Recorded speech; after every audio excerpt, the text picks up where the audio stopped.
Hey everybody, it's Mike from Landon Custom Classics. Just bought this 68 Thunderbird here a couple weeks ago. It's got the Thunderjet 429 in it. Kind of pressure washed the sticker off that sucker, but we're getting ready to clean that up. I got a new sticker and we're going to get it all looking like new. But anytime you get a new car, you always want to change the oil first thing, okay? I've done a little cruising around running to this thing. So what you're going to need: proper oil filter. Pretty much almost any Ford V8 takes the same filter. Most people know the Fram number. It's PH8A. You know it right off the top of my head. Got plenty of oil. I think online it said this takes 6.6 quarts, but we got two 5-quart containers, so we have plenty. We got our basic ratchet set here. You can even have an end wrench to do it. And then sometimes the filter's real tight, you need a filter wrench. Kind of known for my strength, so don't usually use that unless somebody really did something wrong. And so yeah, let's get to it. Oh, and I'll also show you what I have a Ziploc bag for. That's an awesome little trick when you're changing oil. So let's get you guys set up here and get to work. So I already checked it out. My oil plug on this thing is a 7/8. It's actually quite a large oil plug, bigger than most. So you can see the oil pan right there. I'm gonna crawl under here. I got this done. We're doing it the most basic way ever. Grab my drip pan real quick.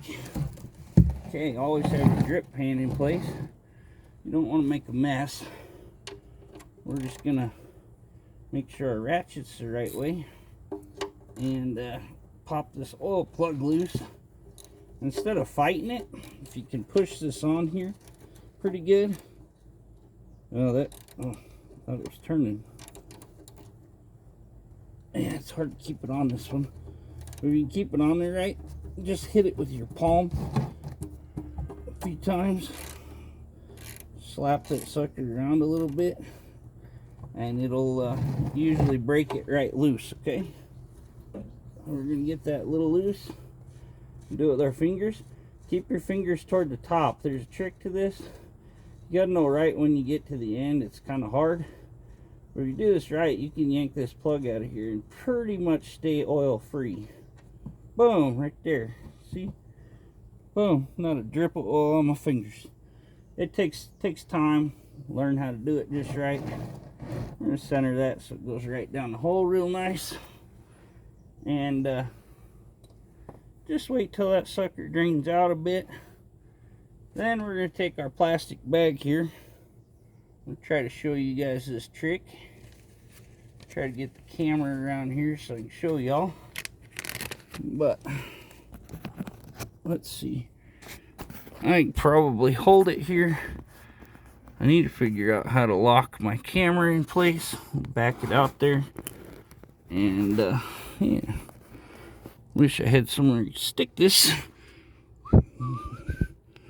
But anyway, let's see if we can do it one-handed here. We're going to check this filter, see how tight it is. Yeah, it's on there pretty good after 40 years of sitting.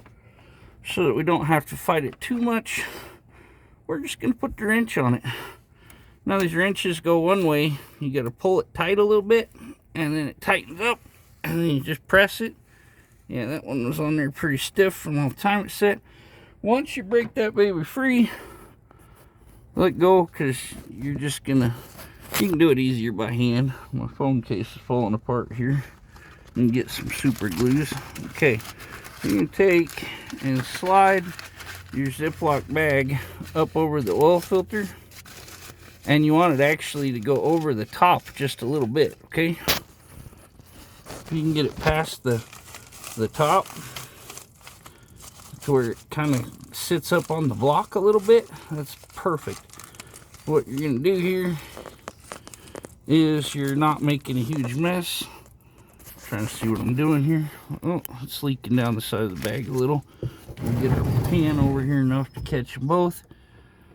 Okay, so that didn't work perfect, but most of the time it's easier if I got two hands to do it here. You can see there is some leaking inside the bag, but yeah, if you keep that right and be careful, you can undo this sucker. Now I got oil on me, man. I'm looking like an amateur now. And you want to be careful, because when that comes off the threads, it will tip and spill all over. But yeah, I'm just gonna try not to get the phone soaked. That's all that matters. Okay, then once you get this tipped up, once it just dripped a little bit, and we got it all in the pan here. Once you're done, you pull this. You can drain it off in the oil pan, but you can pull this baggie up, seal the top, and then when you dispose of it, it's not making a huge mess. So that's our little trick for today. Little oil changing hack. Okay, now we're gonna put this plug back in. We'll make sure it's clean. Want to check the little deal on it, make sure it looks good. Everything's looking all right. She's still dripping a little. That's okay. Just a hair in the bottom ain't gonna kill us. Hopefully got out all the fun gunk, because like I say, this car was last run in '84. Okay, then we're gonna switch our ratchet here and tighten her up. Want it real snug, but not super tight. You can look up the specs on your car. About probably close to 50 pounds. Okay. Okay, now we're gonna jump out and get our filter. Now the thing you want to check, especially if you can see in there good, which is hard with some new cars, we're gonna get some of our new oil here. Pop the top. And make sure my finger's clean. Break this seal out of here. Okay, and we're going to tilt this a little, get our finger right down in there. Didn't grab my oil filter first. Okay, you want to make sure this stays clean, and you're going to take and rub your finger around the surface on here. Make sure you get it good and wet. Okay, just helps it seal better. Get a nice little coat of oil on there. I think so anyway. It's always worked good for me. I've never really had a problem with a car related to oil. This, we got the Motorcraft filter. That way you're running Ford specs. But what you want to look at, you want to make sure the old seal come off with the filter, and that ring is nice and pretty in chrome. Because if you double filter the sucker, you're gonna ruin your motor when it decides to just leak all your oil out real quick and make a mess, you know. I have to pretty that up when we get done. It's nice to keep everything clean, so you know you got a leak. And you're just gonna turn that a little bit nice and snug with your hand. Actually, I don't know if they show it on the box anymore. I believe you're supposed to turn it like a half turn once the seal meets the block. Let's see if this one says anything on it. I don't think so. I think they quit putting that on the boxes. Yeah, it doesn't really tell you how to install it on here. Oh, okay, maybe right here. 3/4 of a turn. I was wrong, not a half. 3/4 of a turn once it meets the block. Maybe over tighten them. Had ones people put on with an oil filter wrench, and you had to pound a little pry bar or something through them to break them loose. Okay, I'm gonna get my tripod set up. I'm gonna show you how to properly fill it with oil. So hold on one second.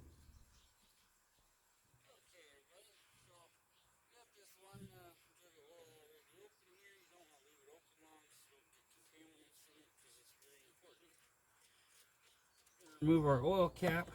There's a little tube going through there, and we're going to try to do the perfect pour here. We're going to put all 5 quarts of this in here because I'm pretty positive it holds 6.5. And yeah, I already spilled a hair, just a touch. Got my hand in the spring here and didn't do the best job, so. End my stream, real careful. Get my hand out of there. Okay, be real careful. You can pretty well do this without spilling. Also, another technique that is kind of fun to learn, comes with time. I lost probably a few drips, but okay, we're gonna put this in here. One thing is, don't ever trust what you see for the oil level. And when you get close, check it. The one thing, especially on a lot of these old cars with performance motors, stuff like that, people can change. And like if you just look up, like, okay, 429 oil capacity. Okay, well in a truck it might hold 8 quarts. In a car it might hold 6 quarts. So you don't know. And also, people buy aftermarket oil pans that hold more oil. So you always got to check with your application, make sure nothing's been modified. Easiest way is not to trust anyone. And then when you get over here, it's funny because this actually has the same number on it, the C8VE, that my heads and stuff are. So this freaking stick is way high because my oil's still going down in there. I'm going to clean your stick off good. Let's see.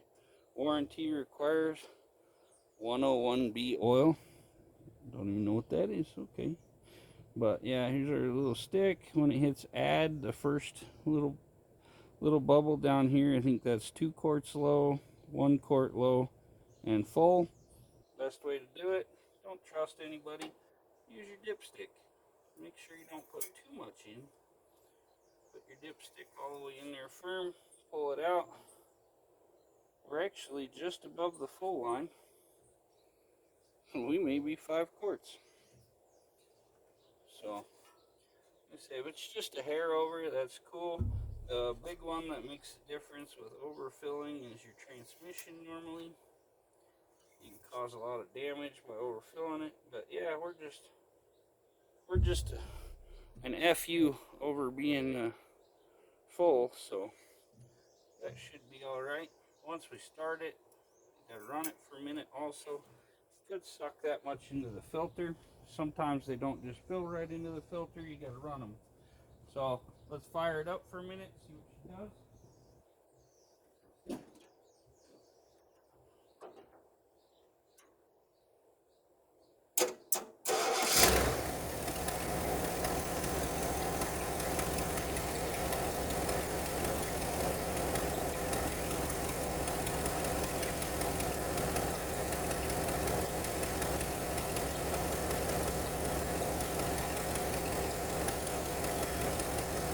Good oil pressure building up on our gauge. I think now that we're running this a little, we're developing an exhaust leak over here.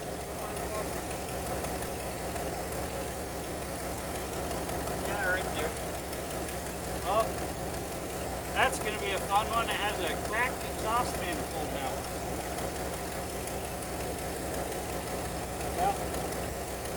There's 2 spots there where the exhaust manifold cracked. So we're going to have to go find a new exhaust manifold and replace that. And now it's been running for a minute, build up oil pressure. We'll shut it off and let it sit for a minute before we check it. Another important thing is, just thought of that, gotta check it on level ground. So at the front end up, it might be sitting on the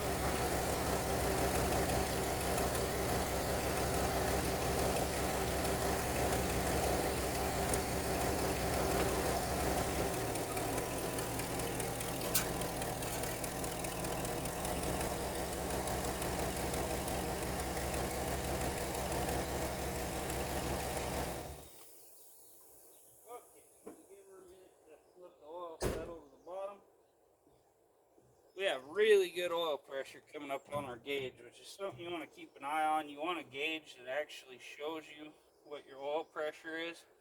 A lot of the time, by the time the little light comes on that your oil pressure is low, you're already throwing a rod. We're going to wipe this clean again.